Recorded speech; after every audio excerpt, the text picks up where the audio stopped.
What if I told you that today, Synology makes a device that is under $700, but still has a greater than a 1 gigabit connection on it, built in, and is able to be used as a NAS?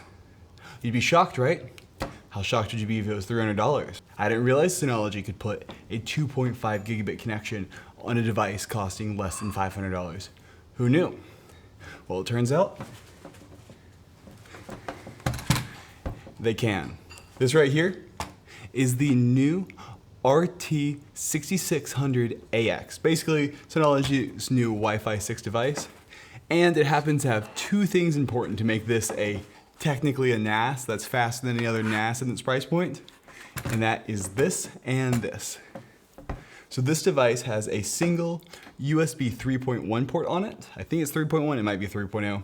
Either way, easily fast enough, much faster than the 2.5 gigabit connection on here.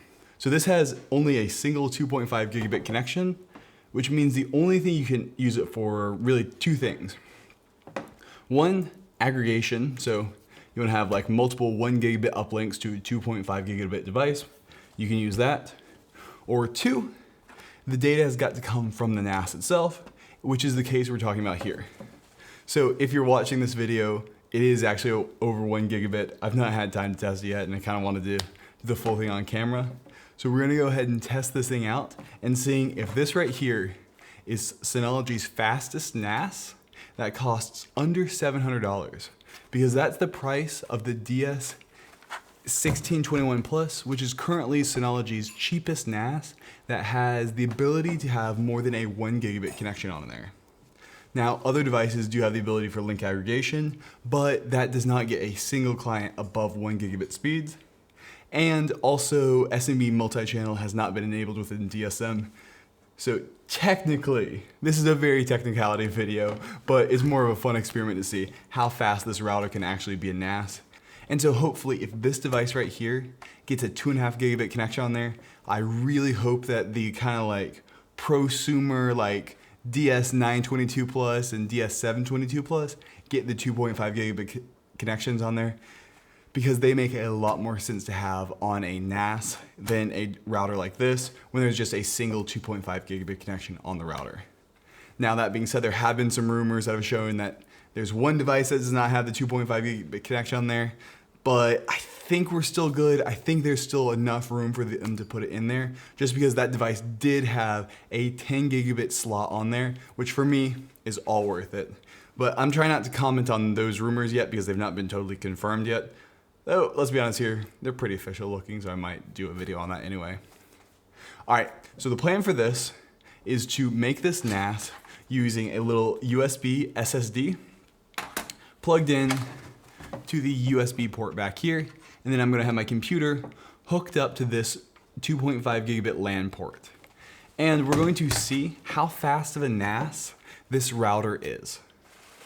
So let's go ahead and get started. All right, so now I've just got this thing booted up right here.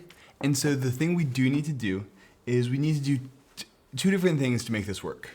First off, because of interference with 2.4 gigahertz Wi-Fi, by default, this USB port is limited to USB 2.0 speeds. But since we're just caring about this as a NAS for some reason, we're going to be disabling that first. And to do that, we have to go into Wi-Fi Connect, Wi-Fi settings, change the radio settings down, to downgrade USB 3.0 devices to reduce interference to 2.4 gigahertz signal.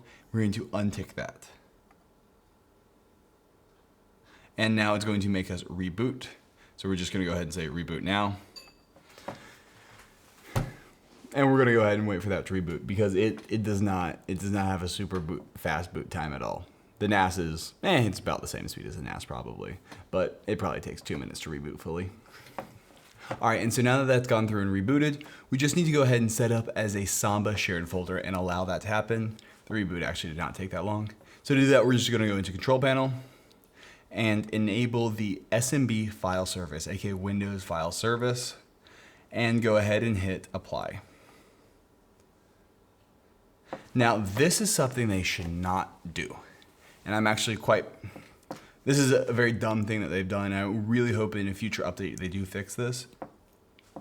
This right here, by default says if you enable the Windows file service, it's going to open up all of these ports on the firewall, aka setting up SMB on the internet, which is a horrible thing to do. So make sure to untick that and do not allow those to happen. I really hope that Synology goes back through and fixes that, because that is an unsafe service. And when it pops up with a firewall notification like that, it's really not good. So go ahead and always make sure to uncheck that, because it's not safe. You do not want to do SMB over the internet without being over a VPN tunnel first. And now we can just go into storage, and we're going to need to go ahead and enable this thing. If we go under storage, I have found, and this is why it's a USB share 3, you need to make sure to format this to an ext4 drive, because otherwise you get quite poor performance. Due to the power of editing, you did not see the cut in that video, but at first when I tried this, it had quite poor performance when it was a different format. But after formatting it to ext4, it's completely happy and works quite well. So go ahead and format it, and then just give your users access to the shared folder. And now let's go ahead and set this thing up and see what kind of performance we're going to get out of it.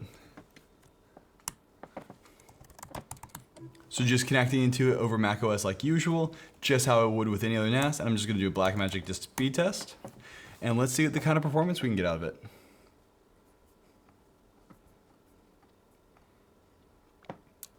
And so write speeds are quite underwhelming. The number we're shooting to beat is 125 megabytes per second, which is a speed in megabytes per second of a 1 gigabit connection. That's because every byte is 8 bits, which means a 1 gigabit connection is 125 megabytes per second. And look at that. We're getting nearly 200 megabytes per second.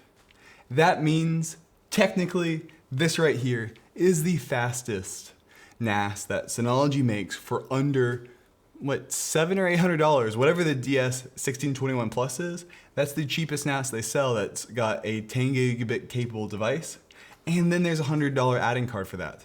So this is far cheaper than that. Does it make sense? Probably not. But if you need to read files, and you have to be Synology, if you need to read files faster than 125 megabytes per second, but not greater than 190 megabytes per second, and you have to use a Synology, this is your only option for the cheapest thing possible. But yeah, it's a fun look at what's possible. Honestly, a super cheap, simple CPU. So the NASs that are going to be coming out for 2022 hopefully will be having 2.5 gigabit Ethernet connections on there, because if they're going to put it on this device, they've almost certainly got to be putting it on the actual NAS devices that are coming out themselves. All right, well, that's going to be it for this. I thought that was fun. Go ahead and leave any other tutorials like see me make in Synology SRM, and have a good one. Bye.